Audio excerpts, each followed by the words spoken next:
porque es una reforma a la Constitución.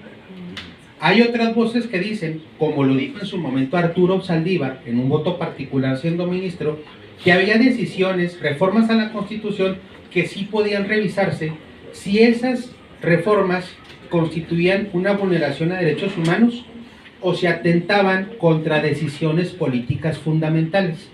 ¿Cuáles son las decisiones políticas fundamentales? Las que dieron origen a la República. La división de poderes, la cláusula federal, la soberanía de las entidades de la República y otros principios centrales. Esos principios fundamentales, la democracia. Imaginemos que mañana decimos, ya no va a haber elecciones y lo ponemos en la Constitución. Obviamente eso trastoca a la democracia.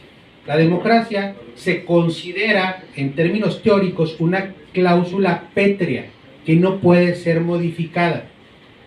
Pero eso es todavía en términos académicos. Lo que yo planteo es que la Constitución del Estado establezca una cláusula pétrea para proteger la soberanía de Chihuahua y su régimen interno. Y si en el marco federal, con esta mayoría calificada artificial que obtuvieron con muchas marrullerías, quieren hacer sus reformas, pues nosotros no tenemos por qué pagar los platos rotos de esas malas decisiones. Para eso somos soberanos. Entonces, ese es precisamente el objetivo de esta iniciativa, establecerlo en la Constitución. Diputado, ¿cómo empujar a las otras bancadas? Ajá, lo de la mayoría calificada. Porque bueno, a ver, en este momento podríamos considerar que hay probabilidad y para eso pues habrá que hacer política. ¿Con quién? ¿Con cuáles diputados? ¿Con cuáles diputados de Morena? Hay unos que dicen Chihuahua. Diputado, pero la vez anterior usted hablaba de David contra muchos Goliat. Usted dice que hay que convencer a la ciudadanía primero, pero vemos, y a pregunta que le han hecho varios compañeros, que no ha habido pronunciamiento de las otras, del PAN, PRI y los demás, en cuanto a apoyar las iniciativas que usted comenta. ¿Cómo convencer a la ciudadanía si hemos visto que, por ejemplo, ellos votan que por la Guardia Nacional para un voto de confianza hacia la nueva presidenta? Y luego llevan coronas y dicen, no, pues vamos a vigilar el proceso. ¿Cómo convencer a la ciudadanía si la misma parte de los chihuahuenses, diputados federales y locales, no están convencidos de ello? Miren, en términos políticos, le voy a responder en términos políticos. Los políticos ordinarios, voy a ponerlo en estos términos, han tratado de enfrentar al régimen bajo parámetros políticos ordinarios. Esos parámetros políticos ordinarios funcionan cuando estás en normalidad democrática. No estamos en normalidad democrática.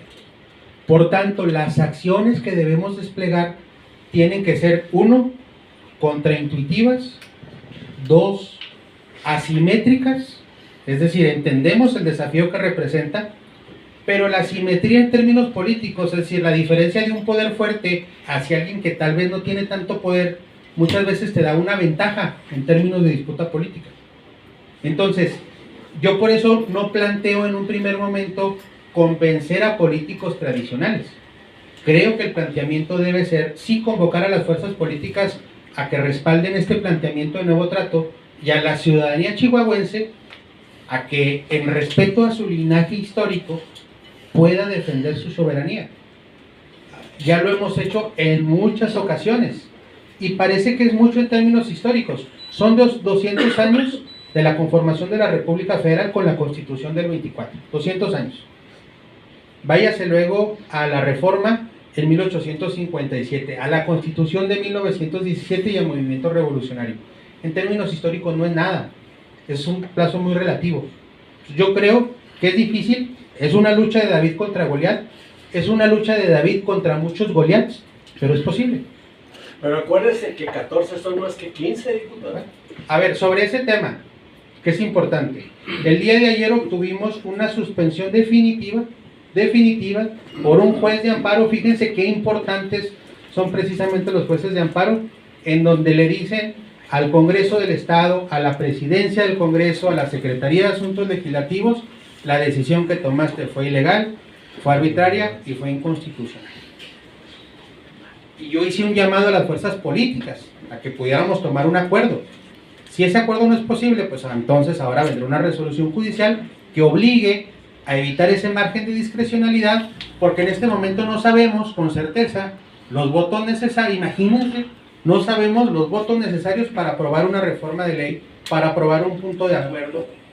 ¿Qué sucede si mañana nosotros decimos, ¿saben qué? Para reformar la Constitución necesitamos 21 y no 22 votos, porque así lo interpretamos. Ese es el riesgo precisamente de esta incertidumbre, por eso yo